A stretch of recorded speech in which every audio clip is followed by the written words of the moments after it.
നമ്മളിന്ന് പോകുന്നത് തൃശ്ശൂർ ജില്ലയിലെ പെരിങ്ങോട്ടുകര പഞ്ചായത്തിലെ അവടങ്ങാട്ട് കളരി ശ്രീ വിഷ്ണുമായ ക്ഷേത്രത്തിലേക്കാണ് കേട്ടോ.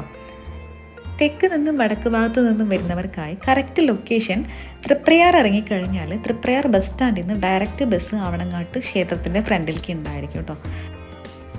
കുറച്ചുകൂടി എളുപ്പത്തിൽ പറയുകയാണെങ്കിൽ പോകുന്ന വഴി നമുക്ക് തൃപ്രയാർ ശ്രീരാമസ്വാമി ക്ഷേത്രം കാണാം കേട്ടോ.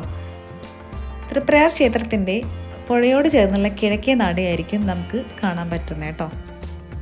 തൃപ്രയാർ ക്ഷേത്രത്തിൽ നിന്ന് ഒരു 15-20 മിനിറ്റ് ദൂരത്തിലാണ് കേട്ടോ അവടങ്ങാട്ട് ക്ഷേത്രം സ്ഥിതി ചെയ്യുന്നത്.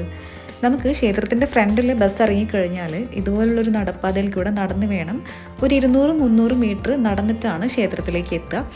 നടക്കുന്ന വഴി 2 സൈഡിലായിട്ട് അവർ നല്ലൊരു ഗാർഡൻ ഇങ്ങനെ സെറ്റ് ചെയ്തിട്ടുണ്ട് കേട്ടോ. ക്ഷേത്രത്തെ പറ്റി പറയാനാണെങ്കിൽ കേരളത്തിലെ പ്രത്യേകിച്ച് മലബാറിലെ എല്ലാ വിഷ്ണുമായ ക്ഷേത്രങ്ങളുടെയും മൂലസ്ഥാനമായിട്ടാണ് അവടങ്ങാട്ട് ക്ഷേത്രം അറിയപ്പെടുന്നത്.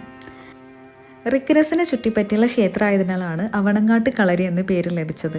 റിക്കനസ് സസ്യത്തെ മലയാളത്തിൽ അവനക്കു എന്നാണ് പറഞ്ഞിരിക്കുന്നത്. കാട് എന്നാൽ വനം. അവനക്കു കാട് പിന്നീട് രൂപാന്തരപ്പെട്ട് അവടങ്ങാട്ട് ആയി മാറിയിട്ടോ. ക്ഷേത്രത്തിലെ ദേവൻ കിഴക്കോട്ട് ദർശനമായി 2 കൈകളുള്ള രൂപത്തിൽ നിലകൊള്ളുന്നു. ഒരു കൈയിൽ കുറുവടി അഥവാ മാന്ത്രിക ദണ്ഡും മറ്റേ കൈയിൽ മാന്ത്രിക കലശം അഥവാ അമൃതകുംഭം പിടിച്ച് പോത്തിൻ്റെ പുറത്ത് സവാരി ചെയ്യുന്നു. കേരളത്തിൻ്റെ മധ്യഭാഗത്തായി സ്ഥിതി ചെയ്യുന്ന ക്ഷേത്രം ആയതുകൊണ്ട് തമിഴ് സംസാരിക്കുന്നവർ വിഷ്ണുമായ ചാത്തൻ ക്ഷേത്രം എന്നാണ് വിളിച്ചിരുന്നത്. പുരാതന കാലത്ത് സംരക്ഷണവും പ്രാർത്ഥനാ പൂർത്തീകരണത്തിൻ്റെ ഭാഗമായി ഭക്തർ മൃഗബലിയാണ് ഇവിടെ പ്രധാനമായി അർപ്പിച്ചിരുന്നത്. പക്ഷികളുടെ രൂപത്തിലായിരുന്നു മൃഗബലി ഉണ്ടായിരുന്നത് കേട്ടോ.